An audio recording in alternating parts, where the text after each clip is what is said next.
पवित्र श्रीमद् भागवत गीता, पवित्र चारों वेद, पवित्र कुरान शरीफ, पवित्र बाइबल, पवित्र गुरु ग्रंथ साहिब, पवित्र कबीर साहिब की वाणी में छुपे हुए गूढ़ रहस्य अर्थात तत्व को जानने के लिए कृपया अवश्य सुनिए जगत गुरु तत्वदर्शी संत रामपाल जी महाराज के मंगल प्रवचन।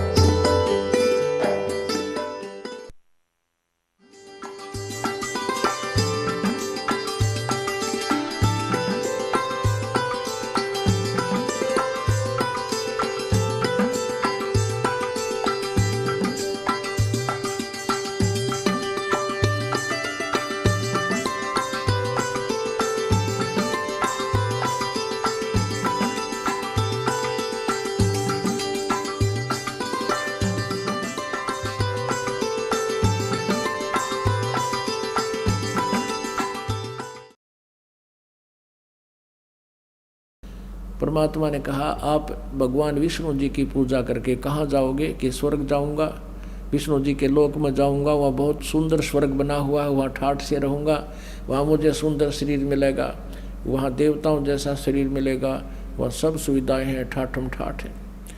परमेश्वर कबीर जी ने पूछा कि तुम कितने दिन रहोगे उस स्वर्ग के अंदर? आप विद्वान पुरुष थे, पता था। स्वामी जी कहने लगे रामानंद जी कि जब तक मेरे पुण्य रहेंगे। पुण्य क्षीण होने के बाद कहाँ जाओगे स्वामी जी? अकना पता कौन सी योनि में जाएंगे। फिर के सुख टट्टू सुख हुआ यू है, वहाँ जाकर 10 वर्ष 20 वर्ष मलाई खा के अपने पुनों की फिर यहाँ गधे बनोगे आकर के। ये काहे की साधना है? एक और परमात्मा है, गीता जी अध्याय नंबर 15 के श्लोक नंबर 16 और 17 में स्पष्ट किया है, सरपुरुष अक्षर पुरुष और उत्तम पुरुष है तू अन्य। सरपुरुष और अक्षर पुरुष ये ब्रह्म है, और ब्रह्म के ये 3 पुत्र हैं जिनमें से एक के आप उपासक हो। ये खुद भी कहते हैं हमारा भी जन्म और मृत्यु होता। आप गीता जी को मानते हो? अखा मानता हूँ। किसने गीता जी बोला? श्री कृष्ण जी ने। कौन कहे? स्वामी रामानंद जी। परमात्मा ने कहा नहीं, श्री कृष्ण जी में प्रवेश करके काल बोल रहा था, वो पूरी डिटेल बताई भगवान ने। रामानंद जी के चक्कर आना शुरू हो गया कि तेरा गजब हो। हमने तो आज तक ये ज्ञान देखा था लेकिन समझ में नहीं आया, सब विद्यमान है हमारी पुस्तकों में। और गीता जी अध्याय नंबर 4 के श्लोक नंबर 5 और 9, गीता जी अध्याय नंबर 2 के श्लोक नंबर 12 और अन्य स्थानों पर गीता ज्ञानदाता कहता है कि अर्जुन तेरे और मेरे बहुत जन्म हो चुके हैं, तू नहीं जानता मैं जानता हूँ, मेरे जन्म और कर्म अलौकिक हैं। अब रामानंद जी सहम गया, कति जैसे सुन्न हो जाती है ना बुद्धि, ब्रेन वॉश होगी उसकी। अको हो तेरा गजब भाई। आप वेदों को भी पढ़ते हो? कहाँ पढ़ता हूँ। वेदों का ही सारांश गीता जी है।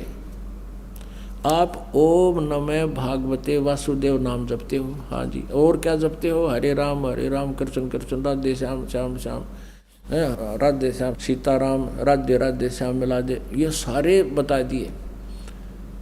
परमात्मा ने कहा कि गीता और वेदों में केवल एक ओम नाम है, इसके अतिरिक्त कोई भी आप नाम मंत्र जाप साधना करते हो शास्त्र विरुद्ध है। और गीता जी अध्याय नंबर 16 के श्लोक नंबर 23 में कहा कि शास्त्र विधि को त्याग कर जो मनमानी पूजा करते हैं वो यूजलेस है, ना उनका सुख होता है, ना उनको गति होती है, ना उनकी कोई सिद्धि प्राप्त होती है, यूजलेस। और 24वें श्लोक में 16वें अध्याय के में कहा है कि इससे तेरे लिए अर्जुन कर्तव्य और अकर्तव्य की अवस्था में शास्त्र ही प्रमाण है। शास्त्रों में जो लिखा है वही मान। कोई दंत कथा सुनाता उस संत को मत, उसकी क्रियाओं को मत करना। कौन सी चीज़ करनी है, कर्तव्य है, कुछ अकर्तव्य है, करने और न करने की शास्त्रों से निर्णय लेना। स्वामी जी तो सुन हो गया, फिर भी ये मन डटता नहीं, पक्का उस्ताद है। अब क्या कहता है कि बच्चा मैं समाधि लगाता हूँ और समाधि दशा में बहुत ऊपर तक पहुँच जाता हूँ। परमात्मा बोले तेरी समाधि के बारे में बताता हूँ। अब रामानंद जी से क्या चर्चा होती है, थोड़ी सी परमात्मा की वाणी सुनाते हैं। इससे पहले परमात्मा क्या बात कहते हैं रामानंद जी को, ए स्वामी तुम स्वर्ग की एक शिष्य बनकर, अरे एक गुरु बना करके उस प्यारी आत्मा को भगवान ने पार किया। कहते हैं रामानंद से लक्ष गुरु और तारे शिष्य के भाई और चेला की तो गिनती नहीं, जो पद में रहे समाये। रामानंद जी जैसे लक्ष्य गुरु, यानी उसने टारगेट बना रखा था विष्णु तो ऊपर किसी ने नहीं माना था विष्णु जी से अतिरिक्त, और उसके भी लक्ष्य को परिवर्तन किया परमात्मा ने। कहते रामानंद से लक्ष्य गुरु और तारे शिष्य के भाई, यानी शिष्य बनकर उनका उद्धार किया, उनके निकट पहुँचे, ज्ञान पहुँचाया। अब शिष्य बनकर ही वो सुन सके थे, इतनी क्रियाएं लीला देखकर ही उनको सेट हुए, तब ज्ञान सुनन योग्य हुए। नहीं तो इतना अंडी पाक रहा था रामानंद जी, किसी की सुनता ही नहीं था, क्योंकि स्वयं महाविद्वान सिद्ध हो रहा था, अंधा में अंधाए मुखिया था। ए स्वामी तुम स्वर्ग की छाड़ो आसारीत, गरीबदास तुम कारणे हम उतरे शब्द अतीत। जैसे वेदों में आपको बताया, ऋग्वेद मंडल नंबर 9 सूक्त नंबर 86 मंत्र 26-27, मंडल नंबर 9 सूक्त 82 के मंत्र 1, 2, 3 और सूक्त 20 का मंत्र 1, और भी बहुत स्थानों पर ये लिखा है कि परमात्मा अपनी अच्छी आत्मा को मिलता है, सतलोक से अपने निज स्थान से उस तीसरे मुक्ति धाम से गति करके आता है।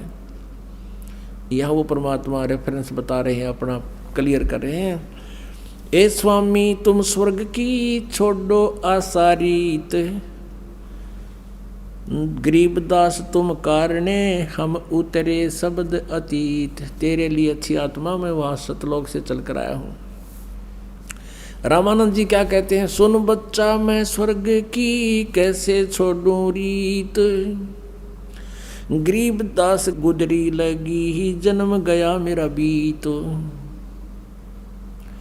अब क्या कहता रामानंद जी के बच्चा, इब इस पश्चात 15 में जाके 4थे श्लोक में कहा है, उसके पश्चात तत्वदर्शी संत मिल जाए, उसके पश्चात उस परमेश्वर के उस परम पद की खोज करनी चाहिए, जहाँ जाकर फिर साधक फिर लौट के कभी नहीं आता।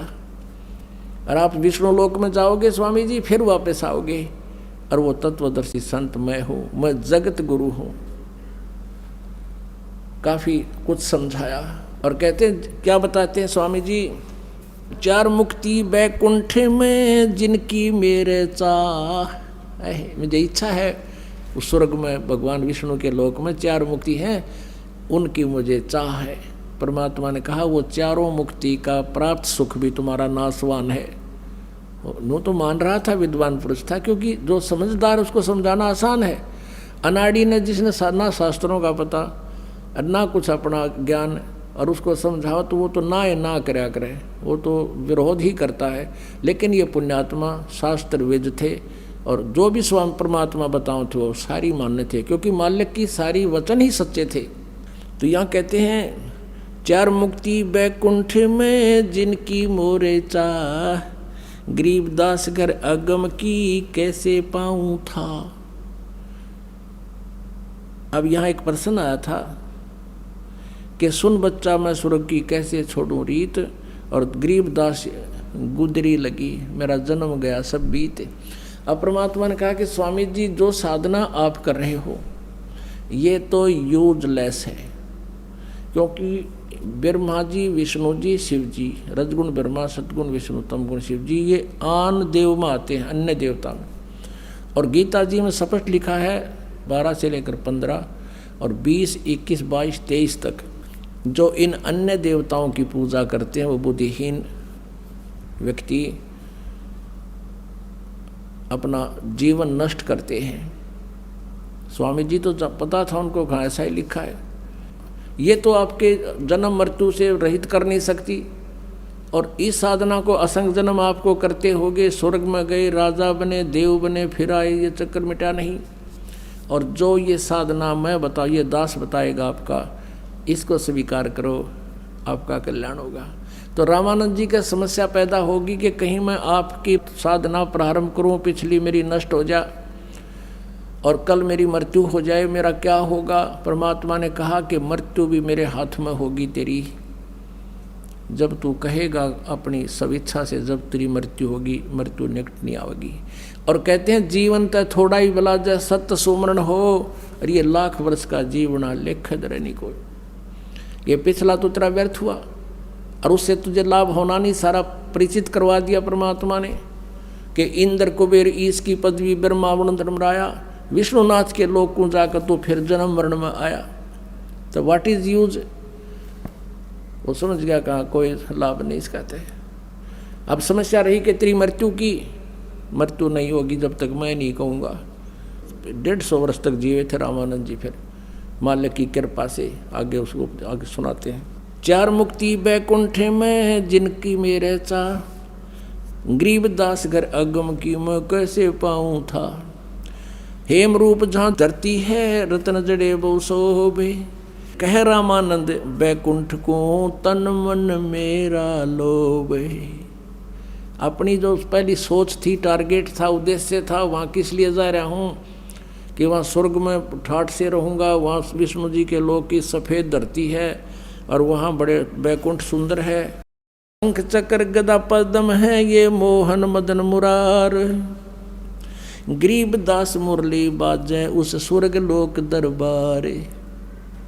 रामानंद जी उपमा बता रहे हैं, महिमा बता रहे हैं स्वर्ग की, कि वहाँ भगवान विष्णु के दर्शन कराया करूँगा, शंख चक्र गदा पद्म उनके हाथ में है और वहाँ मुरली बज रही है अखंड।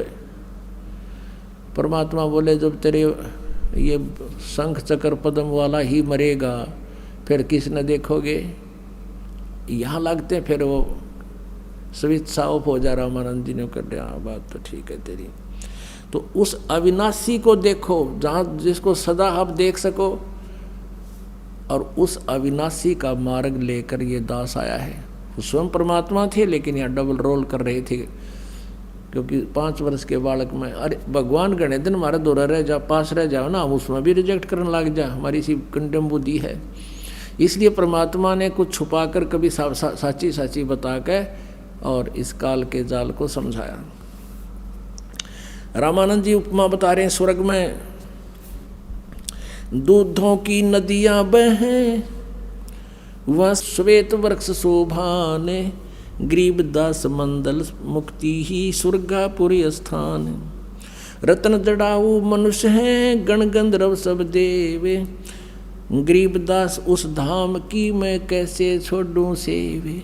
अब बताड़ की बात कहता है रामानंद जी के दूधों की नदी बहें और वहाँ सफ़ेद सफ़ेद वृक्ष हैं, सुंदर सुंदर सुखदाई, और उस स्वर्गपुर के स्थान को मैं कैसे छोड़ दूँ, वहाँ पर बहुत बढ़िया। और रत्न जड़ाऊ वहाँ मंदिर मनुष्य हैं, जैसे यहाँ कई बच्चों के तिल हो जाते हैं और ज़्यादा अच्छे से लगते हैं, स्वर्ग के अंदर देवताओं के शरीरों में रत्न ऑटोमेटिकली रत्न होते हैं उनके शरीर में, जो उनकी शोभा को 4 चांद लगाते हैं। तो रामानंद जी ने कहा वहाँ ऐसा देवता के ऐसा शरीर मिलेगा, सुंदर शरीर मिलेगा, रत्न जड़े होंगे मेरे शरीर को, न बहुत सुंदर लगूंगा। परमात्मा बोले उस सुंदर शरीर में कितने दिन रहोगे स्वामी जी। कहाँ बच्चा रहूँ तो थोड़े, जितना समय होगा फिर के फूकोगे उस रतन चढ़ाऊ ने। जब रहना ही नहीं आपका, ऐसा ही और ऐसा है वो, उसमें क्या फ़र्क हो गया। आपकी अपनी पूंजी नाश करके फिर यहाँ पशु बनोगे आकर के। कहाँ ऐसा तो है ही। अब परमात्मा निर्णायक ज्ञान भी दे रहे हैं, लेकिन ये पुराना रंग ओल्ड पेंट वो नकली उतरता को ना, तो उसके लिए संघर्ष ज़्यादा हो रहा है। इस दास को भी रेग मारना पड़ा है, ये सारी कथा सुनानी पड़े, सब प्रमाण देने पड़ते हैं, तब ये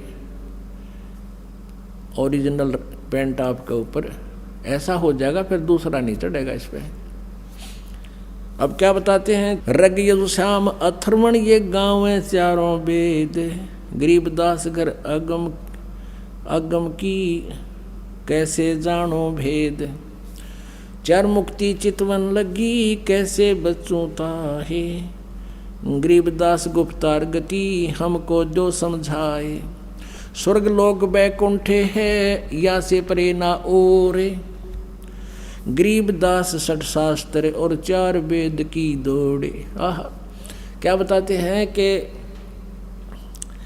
स्वर्ग लोक है, उसको बैकुंठ भी कहते हैं, जिसको महास्वर्ग बोलते हैं। इससे ऊपर और कोई लोक नहीं है।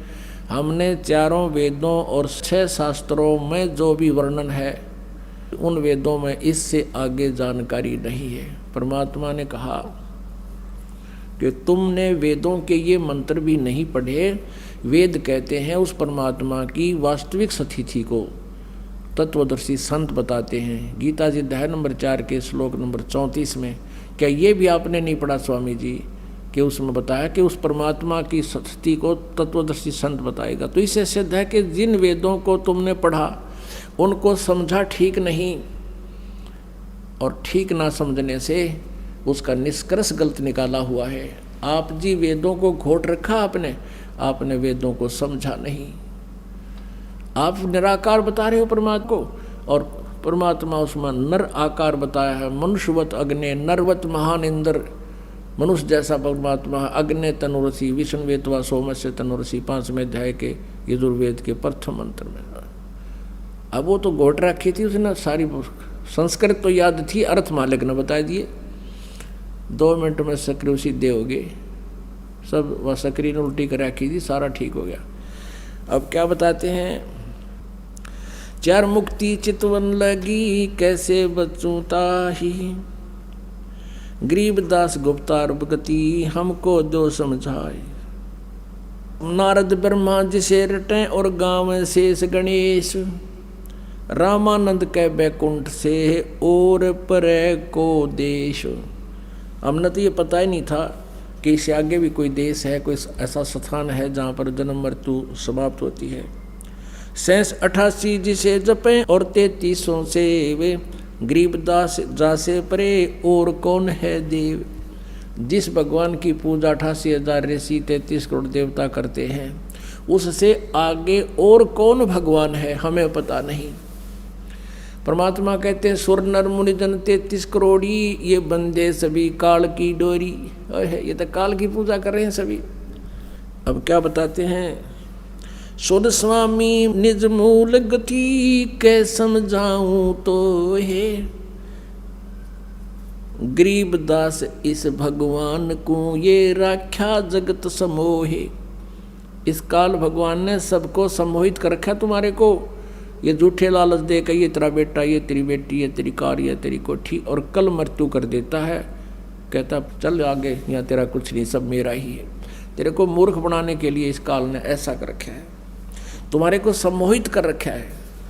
3 लोक के जीव सब विषय वासना भरमाए। कबीर जी कह रहे हैं, गरीबदास हमको जपे तिसको धाम दिखाए।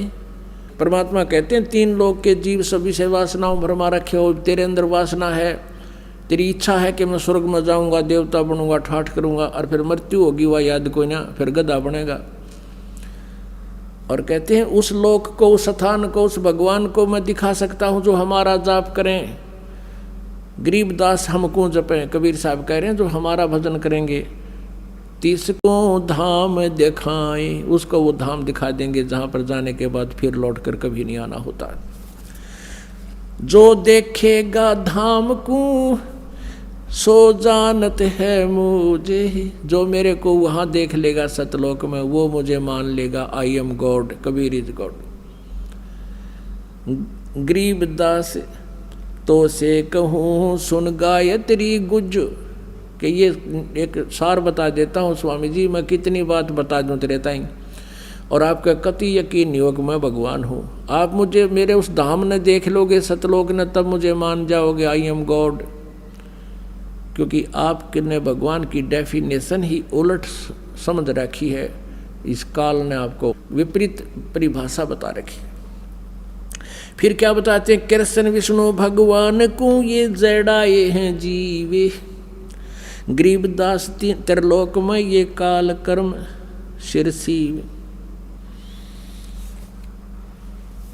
तेरे इस कृष्ण विष्णु भगवान ने ये सब जीवों को यहाँ सतिथि बना रखी है। सतिथि क्या कहें, एक दूसरे मोह ममता पैदा करके यहाँ फंसा रहे हैं आपको।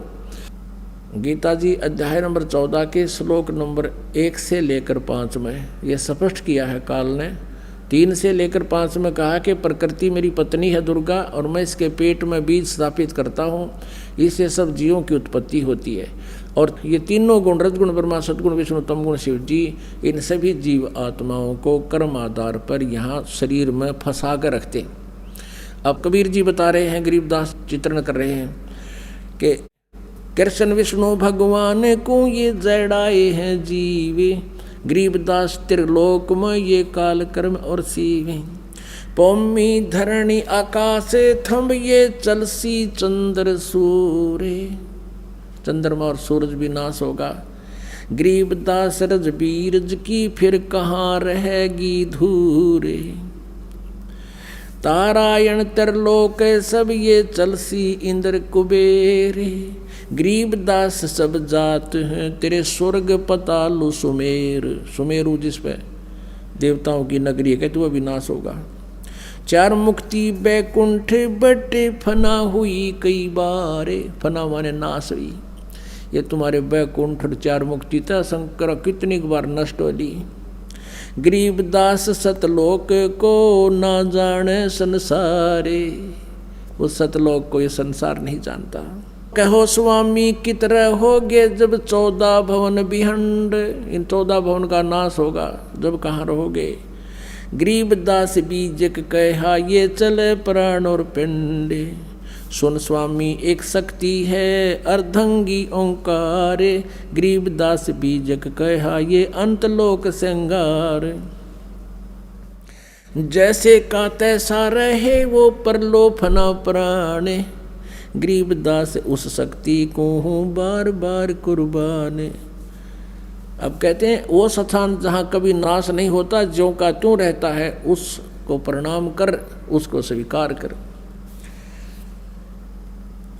अब ये काफ़ी लंबा चित्रण है, विवरण है, अब शॉर्ट में करते हैं, समय हो गया है। रामानंद जी सुन भी रहे हैं, फिर भी अपनी टांग कहीं ना कहीं अड़ा ही रहे हैं।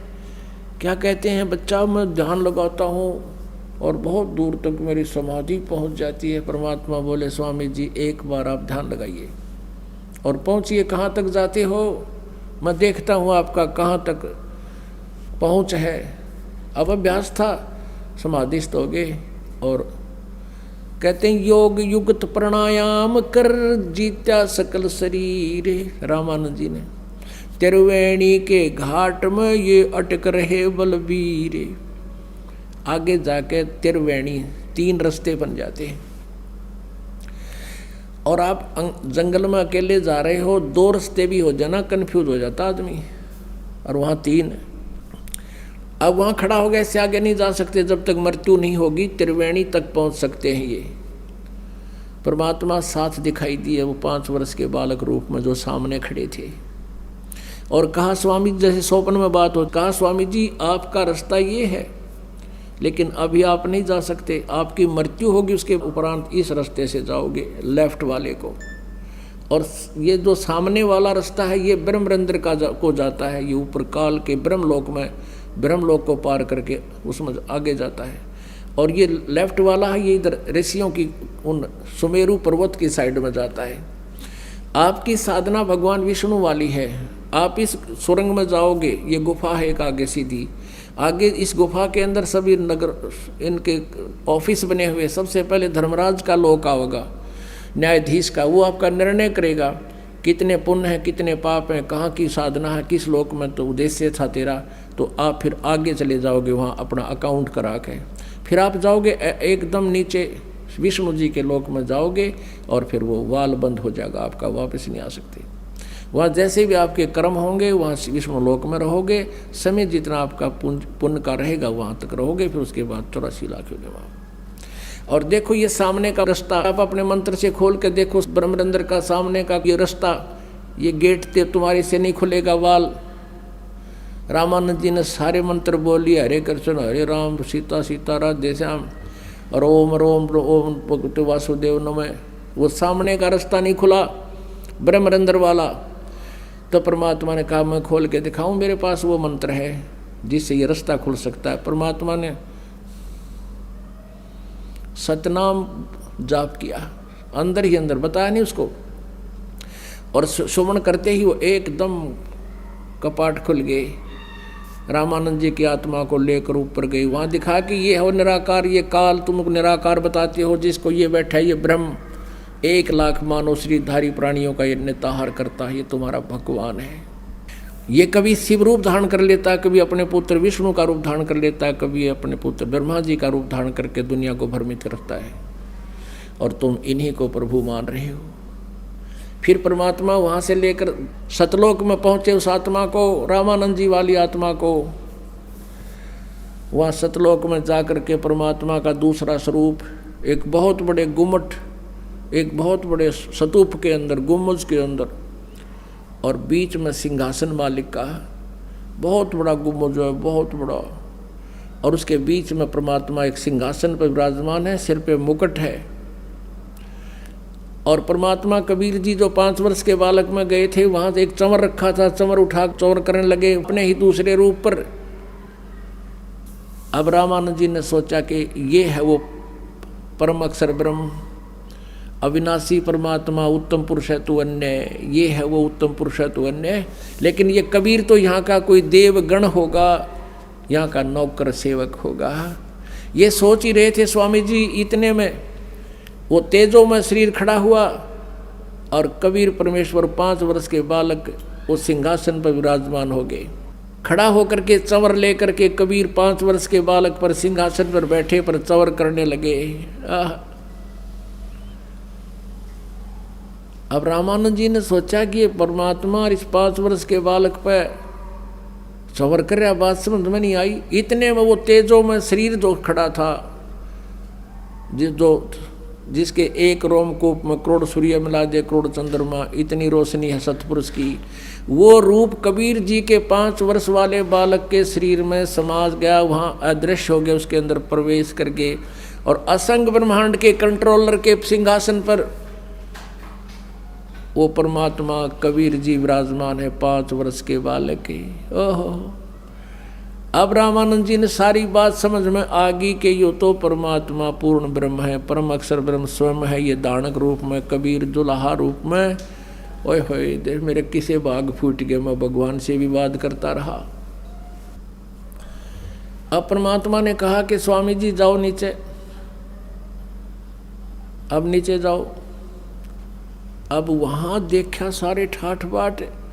रामानंद जी ने अर्ज करी, परमात्मा वो तो गंदा लोक है, वहाँ मुझे मत भेजो। प्रभु ने कहा कि स्वामी जी आप भक्तिहीन हो चुके हो, वहाँ चलो, आपको नाम दूंगा, आप सतनाम की भक्ति करना, और इस सतनाम के एक श्वास की जो विधि मैं बताऊंगा, मेरे आदेश से, मेरे वचन से तू सिमरण करेगा, मर्यादा में रहेगा। और इतनी कीमत है, सतनाम पालड़े रंग होरी हो, 14 लोक चढ़ावे राम रंग होरी हो, 3 लोक पासंग धरे रंग होरी हो, तो ना तुले तुलाया राम रंग होरी हो। कि सच्ची नित्य भक्ति करना, मर्यादा में रहना, लोक लाज ना करना, ऐसा मंत्र दे दूंगा, जल्दी साहूकार हो जाओगे, जल्दी भक्ति युक्त हो जाओगे। और जाओ नीचे। अब रामानंद जी की आत्मा को वापस भेज दिया। एकदम समाधि टूटी, सामने देखा तो वही 5 वर्ष का बालक सामने बैठा, जो सतलोक के सिंहासन पर विराजमान पूर्ण परमात्मा है। अब रामानंद जी करबद्ध होकर के 104 वर्ष के वृद्ध, और मैं ऋषि पाक रहा था, सारी दुनिया जय जयकार कर रही थी, सा विद्वान नहीं। कबीर परमात्मा के आगे हाथ जोड़ के कहता है कि आपके ज्ञान के सामने मेरी तो बालक जैसी बुद्धि थी भगवान, मेरा भूल लाग रही थी। क्या कहा? तहाँ चित चक्रित भया जब देखा फजल दरबार। फजल माने वो न्याकारी का सच्चा दरबार सतलोक देखा, वह चित चक्रित हो गया रामानंद का। तहाँ चित चक्रित भया देखा फजल दरबारे, गरीब दास सिजदा किया हम पाए दीदार। तुम स्वामी में बाल बुद्धि बरम करम किए नासी, गरीब दास निज ब्रह्म तुम मेरे हो गया दृढ़ विश्वास।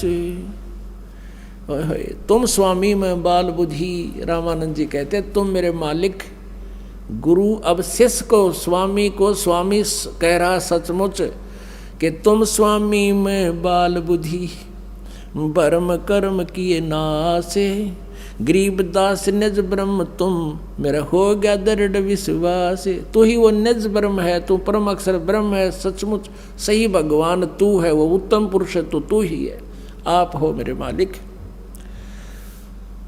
सुन बेसुन से तुम परे और उर से हमरे तीरे। सुन बेसुन से परे आप हो वहाँ सतलोक में, और यहाँ हमारे सामने बैठे हो। सुन बेसुन से तुम परे उरे से हमरे तीरे, गरीबदास सर्वंग में है अवगत पुरुष कबीर। कि सब में आप ही की पावर काम कर रही है। ये ब्रह्मा विष्णु महेश तक भी मालिक आपकी शक्ति से चल रही है, इनकी कोई बुनियाद नहीं है। कोट कोट सिजदा किया कोट कोट प्रणाम, गरीबदास अनहद अदर हम पर से तुम दाम। हो कहते हैं वो असली अनहद तो सतलोक में बज रहा है, ये तो नकली अनहद धुन है जो यहाँ हम सुन रहे थे। बोलत रामानंद जी सुनो कबीर करतारे, गरीबदास सब रूप में है तू ही बोलन हारे। यानी तेरी पावर से ही ये सब टेप रिकॉर्डर चल रहे हैं, ये जीव बोल रहे हैं। तुम साहेब तुम संत हो, तुम सतगुरु तुम हंस, गरीबदास तुम रूप बिना और न दूजा अंश। कहते हैं तू ही परमात्मा है, तुम साहेब तुम संत हो। एक संत में जो क्वालिटी होनी चाहिए वह भी आप में ही हो। और तुम सतगुरु यानी एक जगत गुरु सच्चा ज्ञान देने वाले भी आप ही हो।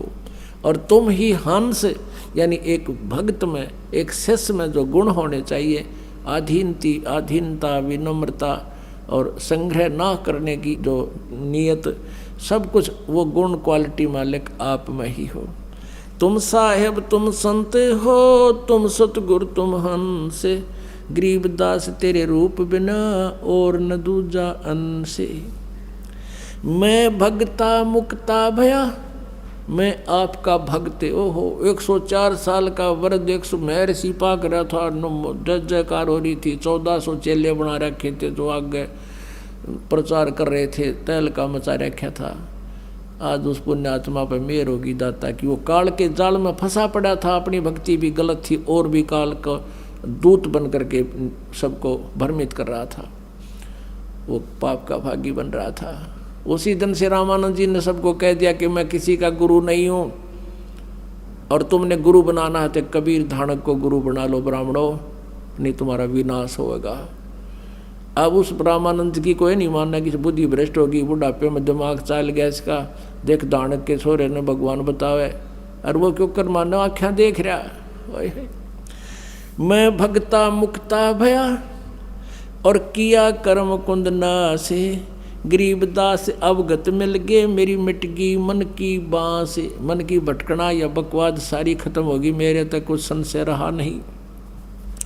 दो ठोड़ है एक तू भया एक से दो, गरीबदास हम कारणे तुम आए हो मगजो। कहता है मालिक दो ठोड़ तू एक ही है, दो ठोड़ है एक तू भया एक से दो। और गरीबदास यानी रामानंद जी की कह रहे हैं हम कारणे, आप उतरे हो मगजो, आप वहाँ से चलकर आए हो, गति करके आए हो, हमारा कल्याण कर दिया है मेरे मालिक। बोलो सतगुरुदेव की जय हो।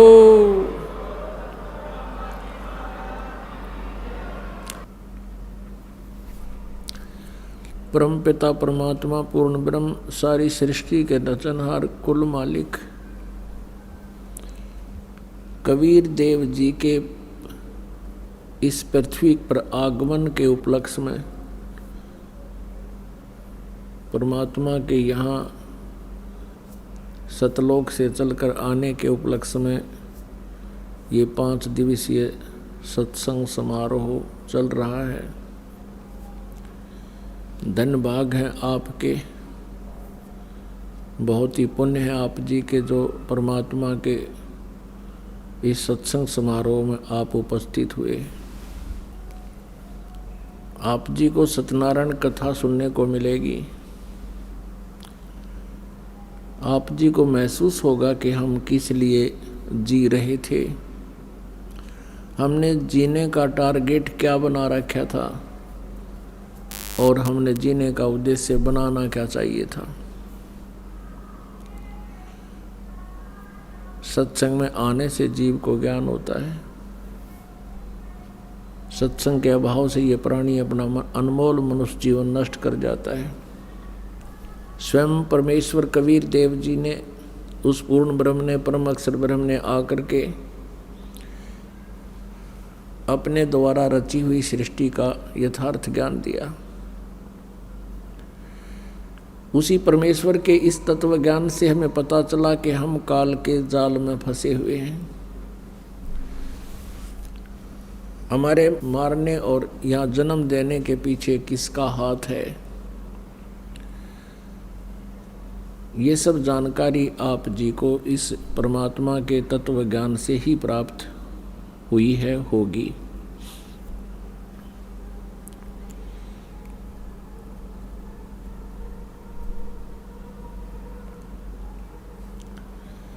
आप ये देख रहे हो, कोई भी घर ऐसा खाली नहीं है जहां आपदाएं ना हो, और गलत साधनाएं करके सभी के पूर्वज प्रेत योनि या अन्य पशु पक्षियों की योनि को प्राप्त हो चुके हैं।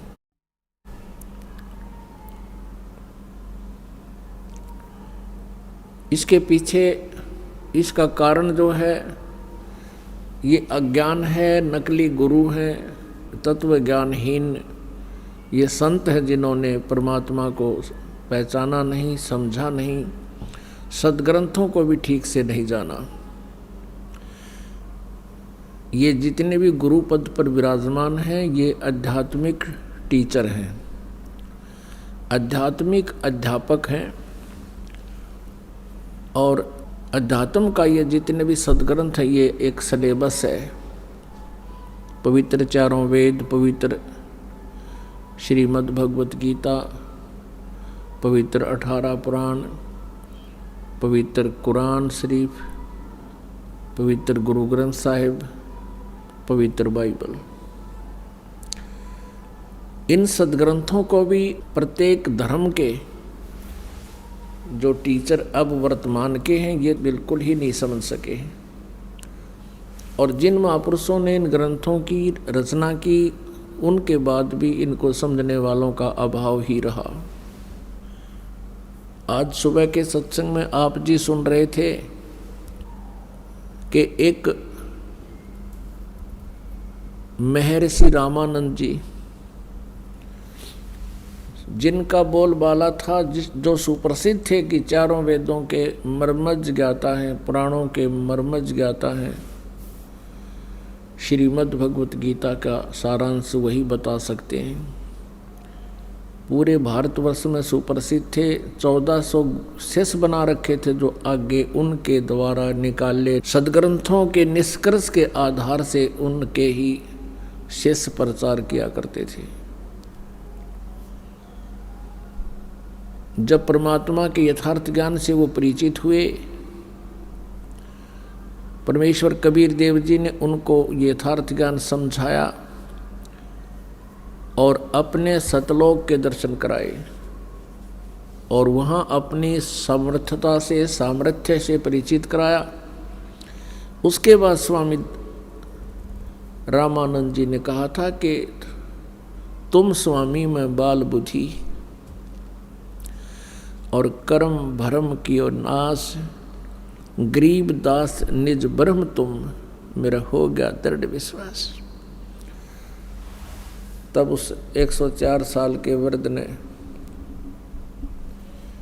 ये कहा था कि मेरा ज्ञान तो ऐसा है जैसे बालक का होया करे। मेरा टारगेट केवल स्वर्ग जाने का था, उद्देश्य स्वर्ग जाने का था, और विष्णु जी को मैं सुप्रीम पावर मानता था। आपके यथार्थ ज्ञान से, आपके तत्व ज्ञान से अब मेरी आंखें खुल गई। परमात्मा के दर्शन होने के उपरांत स्वामी रामानंद जी ने अपने उन 1400 शिष्यों को बुलाया, उनसे कह दिया था कि आज के बाद मैं तुम्हारा गुरु नहीं हूँ,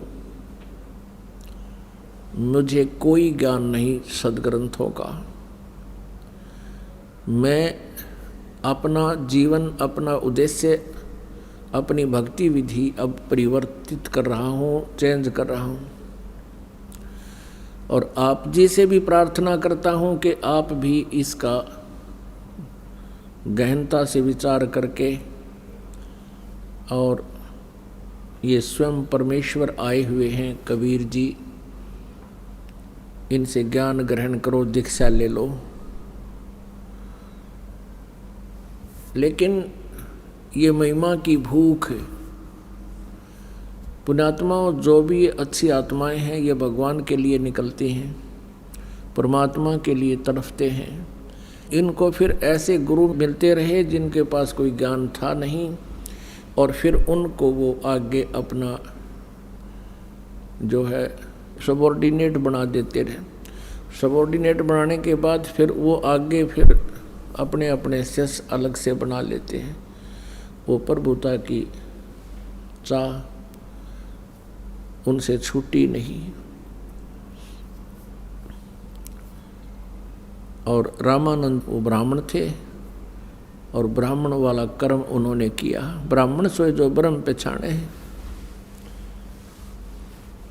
उसके बाद रामानंद जी का विरोध करने लग गए वो ब्राह्मण, और 1400 ऋषि भी उनसे विमुख हो गए, उनके शिष्य भी। परमात्मा कबीर जी कहते हैं, राज्य तजना सहज है, सहज त्रिया का ने, मान बढ़ाई ईर्षा दुर्लभ तजना ये। इनके तजे बिना परमात्मा निकट नहीं आ सकता। अब रामानंद जी ने ये शब्द कहे कि तुम स्वामी मैं बाल बुद्धि, आप मेरे गुरु जी, मैं आपका बच्चा, मुझे स्वीकार करो। तब परमेश्वर ने कहा कबीर जी ने कि स्वामी जी, आप मुझे समझ चुके हो, मेरे उद्देश्य से भी परिचित होजिए। मेरे उद्देश्य से परिचित होकर के आप मेरा सहयोग दीजिए। परमात्मा ने बताया कि ये काल का जाल है। स्वामी रामानंद जी को बिल्कुल स्पष्ट समझा दिया, वो भी मान गए इस बात को। फिर परमेश्वर ने कहा कि आप मेरे गुरु बने रहना, लेकिन साधना जैसे मैं बताऊं ऐसे आप कीजिए। गुरु शिष्य के नाते को आप बनाए रखना, क्योंकि आने वाले समय में, कलयुग में, बिचली पीढ़ी में जब बहुसंख्या में हंस पार होंगे, उस समय ये काल के दूत एक ही आंट अड़ा देंगे कि गुरु की कोई आवश्यकता नहीं है, और कहेंगे कबीर जी ने कौन सा गुरु बनाया था। इसलिए स्वामी जी, औपचारिक रूप से आप मेरे गुरु बने रहिए, लेकिन वास्तव में तो साधना ये दास बताओ ऐसे आप कीजिए, आपका कल्याण हो जाएगा। अब परमात्मा कबीर जी के उस आग्रह को स्वामी रामानंद जी टाल नहीं सके, बल्कि उनका आत्मा बहुत दुख पा रही थी, और महसूस करते रहे काफ़ी दिन तक कि मैं कर तो गलत रहा हूँ। लेकिन परमात्मा उनको बार बार याद दिलाते थे, स्वामी जी ये काल का भयंकर जाल है, इसको ऐसे ही तोड़ा जा सकता है। तो पुण्यात्मा, गुरु इस आध्यात्मिक मार्ग में अति आवश्यक है, लेकिन गुरु पूरा हो। ये नकली गुरुओं से बात बना नहीं करती। अभी तक जितने भी संत ऋषि हुए हैं, उन्होंने एक ही बात कही है कि परमात्मा निराकार है। वो आकार में कभी नहीं आता, जबकि हमारे सद्ग्रंथ इस बात के गवाह हैं कि परमात्मा साकार है, वो मनुष्य सदृश है। पुण्यात्माओं, स्वामी रामानंद जी से परमात्मा कबीर जी की गोष्ठी उसके बाद भी बहुत बार हुई। रामानंद जी के मन की जो शंकाएं थी वो रह रह कर उपज रही थी। भले ही उन्होंने परमात्मा के दर्शन भी कर लिए थे और वो मान चुके थे कि जहाँ हम जाना चाहते थे वो लोक अस्थायी है, वो भगवान भी नाशवान है। फिर भी मन के शंका निवारण के लिए वो कई बार बहुत से प्रश्न कर दिया करते थे और परमात्मा कबीर जी उनका उत्तर दिया करते थे। क्योंकि भक्ति प्रारंभ होने के बाद भी बहुत सी शंकाएं शिष्य के मन में उत्पन्न होती रहती हैं। स्वामी रामानंद जी ने बहुत बार प्रश्न किया, हे कबीर जी, हे परमात्मा, अब तो मैं आपके यथार्थ स्थान को देख चुका हूँ, मैं परिचित हूँ और ये मेरा हृदय मान चुका है कि परमात्मा साकार है और आप हैं। लेकिन वेदों में तो परमात्मा को निराकार बताया गया है, इसलिए हम भ्रमित थे। अब कबीर परमेश्वर जी ने कहा कि स्वामी जी, आज तक इन वेदों को किसी ने समझा ही नहीं। वेदों में परमात्मा साकार है, आप फिर से पढ़िए। अब रामानंद जी के वैसे तो सारे श्लोक याद थे, परमात्मा ने कुछ श्लोकों का मंत्रों के बारे में जानकारी दी तो स्वामी जी ने उनको पुनः पढ़ा तो उनमें स्पष्ट पाया कि परमात्मा साकार है। अब यहाँ परमात्मा कबीर जी कहा करते थे, गुरु बिन वेद पढ़े जो प्राणी, समझे न सार रहे अज्ञानी। गुरु बिन काहुन पाया ज्ञाना, जो थो था भूस छेड़े किसाना। वेद पढ़े पर वेद न जाने, ये बाचे पुराण 18। जड़ को अंधा पत्ते खुआवे, ये भूल गे सिरजनहारा।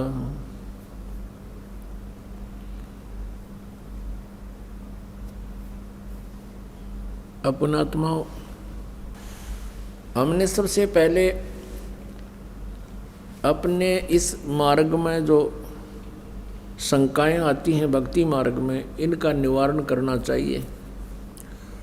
शंका का समाधान हुए बिना ये प्राणी भक्ति पर लग नहीं सकता। और कबीर परमेश्वर जी कहते माँ मुंडो उस संत की, जिससे संशय न जाए। वो संत योग्य नहीं है जिससे शंका का समाधान ना हो, और आज तक शंका का समाधान किसी से नहीं हुआ कबीर परमेश्वर जी को छोड़, क्योंकि वो तो भगवान थे। और उन्होंने जो शंका का समाधान किया वो अन्य समाज ने स्वीकार नहीं किया।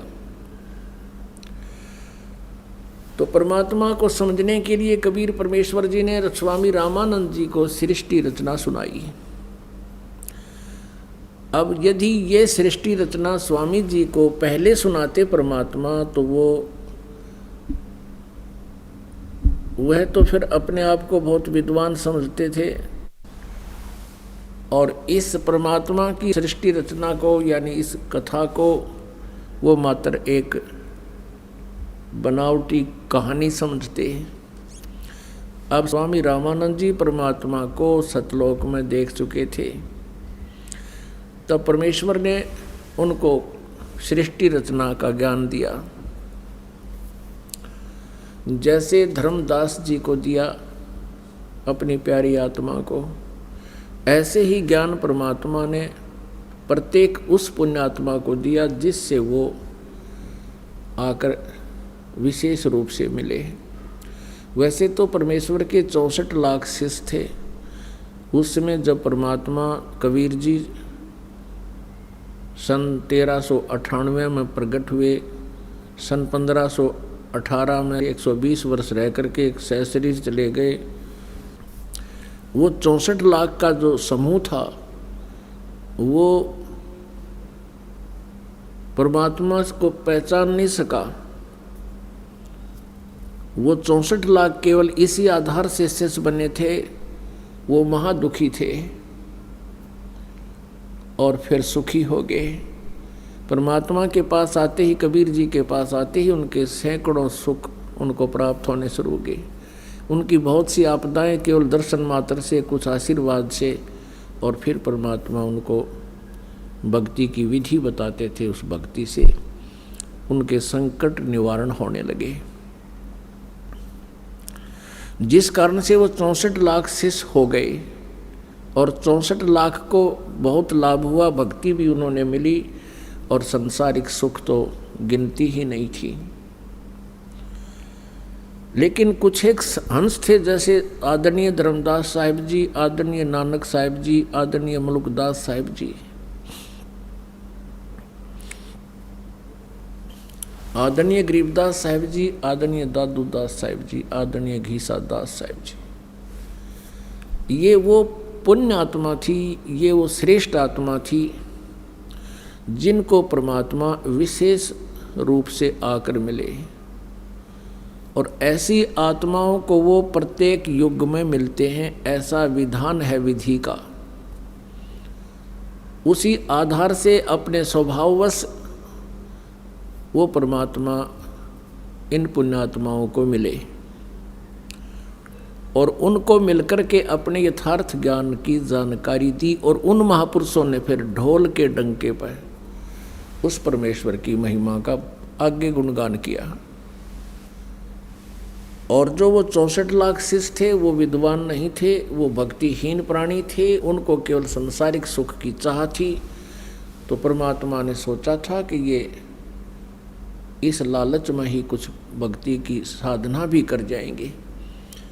मालिक को पता था कि पार नहीं हो सकते जब तक हमारी इस यथार्थ ज्ञान को और इस विधि को समझ नहीं लेते और यहाँ से हृदय नहीं हटेगा। लेकिन परमात्मा बड़े दयालु हैं, उनका एक प्रोसीजर अलग है जिसको जो जीव नहीं समझ सकता। 600 वर्ष पहले कबीर जी के 64 लाख से हुए थे। उन 64 लाख को परमात्मा ने इतना भक्ति युक्त कर दिया था कि इस बिचली पीढ़ी तक उनको मनुष्य जीवन प्राप्त होता हुआ आ रहा है। मोक्ष मंत्र तो उनको नहीं प्राप्त हो सका क्योंकि वो योग्य नहीं हुए सतनाम और सारनाम प्राप्त करने के। लेकिन उस दयालु ने ऐसी कृपा की कि हम वही प्राणी हैं जो आज शीघ्र परमात्मा के चरणों में आ रहे हैं, चाहे दुख से आते हैं या ज्ञान से आते हैं या किसी पुण्यात्मा के कहने मात्र से हम यहाँ आते हैं, आकर के फिर ज्ञान ग्रहण कर लेते हैं। तो वो पुण्यात्मा है जो 64 लाख परमात्मा परमेश्वर कबीर जी से विमुख हो गए थे। अब उस दयालु ने उस समय इतनी रजा बख्श दी हमारे ऊपर कि हम मनुष्य जीवन प्राप्त करते हुए आ रहे हैं, तो हमें भक्ति की भी कसक है। और जो प्राणी मनुष्य जीवन से ना आकर के कोई जड़ योनि से या कोई पशु पक्षी के शरीर से निकलकर मानव शरीर प्राप्त करता है, तो वो प्राणी परमात्मा के इस मार्ग को सुनता भी नहीं, शीघ्र सी लगता नहीं। 2 प्रकार से मानव शरीर प्राप्त होते हैं। एक तो पिछले पुण्यों के आधार से, भक्ति के आधार से लगातार कंटिन्यू मनुष्य जीवन प्राप्त होते हुए आते हैं। और एक मनुष्य शरीर ऐसा प्राप्त होता है जैसे टर्न वाइज एक ऐसा विधान बना रखा परमात्मा ने कि इतने पुण्य उस प्राणी के शेष रख लिए जाते हैं कि पापों को भोगने के लिए उसको 84 लाख योनियों में कष्ट उठाना पड़ता है। वो 84 लाख योनियों में कष्ट उठाता हुआ फिर पुनः एक टर्न वाइज नंबर मिलता है, उसको टर्न वाइज एक मानव शरीर अवश्य प्राप्त होता है। तो उस मानव शरीर के अंदर जो अन्य पशु पक्षियों की योनि से आया है उस प्राणी को भक्ति मार्ग पर लगने में बहुत कष्ट होता है, बड़ा टाइम लगता है, वो बहुत कठिनता से स्वीकार करता है। और जो पुण्यात्मा कंटिन्यूस आ रहे हैं, मनुष्य जन्म है, फिर मृत्यु होगी, फिर मनुष्य जन्म प्राप्त हो गया, पिछले पुण्य इतने हैं, तो आज उनको ये भक्ति मार्ग समझने में देर नहीं लगती। आप जी उन पुण्यात्माओं में से हो जो पीछे भी मनुष्य जीवन था आपका, और उससे पीछे भी आप मनुष्य ही थे। लेकिन ये जो संकट कष्ट आज आपको सता रहे हैं, जो दिन रात एक पेट के लिए हम भटकते फिरते हैं, ये यातनाएं प्रत्येक मनुष्य जीवन में भी आपने भोगी हैं। और उस दौरान हो सकता है कोई पुत्र मर गया, कोई पुत्री मर गई, टक्कर मार कर रोए, कभी किसी बीमारी से मरे, ये हमारे ऊपर बने रहे। अब परमात्मा कबीर जी अपनी सृष्टि रचना के बारे में जानकारी देंगे, और एक धर्मदास नाम के उनके शिष्य थे, बांधवगढ़ के रहने वाले थे। वो उन वरिष्ठ आत्माओं में से थे, उन वर्णीय आत्माओं में थे जिनको परमात्मा आकर मिलते हैं। उसके लिए पहले थोड़ा सा संकेत आपको वेदों में देंगे, क्योंकि रात्रि में ये प्रोजेक्टर बहुत अच्छा काम करता है। और पुण्यात्माओं, यहाँ ये सारी व्यवस्था प्रभु ने आप पुण्यात्माओं के लिए करवाई है। इतना बड़ा सेट बनवाया अपने बच्चों के लिए, इनके ऊपर पंखे की व्यवस्था करवाई, प्रोजेक्टर का प्रबंध करवाया अपने बच्चों से, इसलिए कि आप जी परमात्मा से परिचित हो जाएं।